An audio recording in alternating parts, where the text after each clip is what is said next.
So now you've expanded your image with generative AI. What do we do next? So what I've got here is an image of somebody standing in the fields with mountains behind him. Looks a bit boring. Let's jazz it up a little bit. I'm gonna go to the toolbar and click on the lasso tool, draw around the person, and as you can see, the generative fill has come up. I'm gonna type in the prompt, remove person from image, and then click on the generate. And look at that, it's removed the person. I've got blank canvas to work with now, and I'm gonna use the generative fill tool to add in features into this image. I'm gonna go to the marquee rectangular tool. I'm gonna click in that same area where the person was. Using the generative fill tool again, I'm gonna type in add castle and click on generate.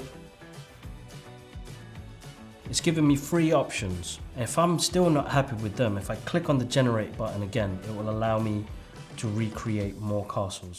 With thousands of images in Adobe stock, there's endless possibilities to create anything using generative AI. It's so easy, I've added a dragon in there as well. To find out more about Adobe and generative AI, get in contact with Academia.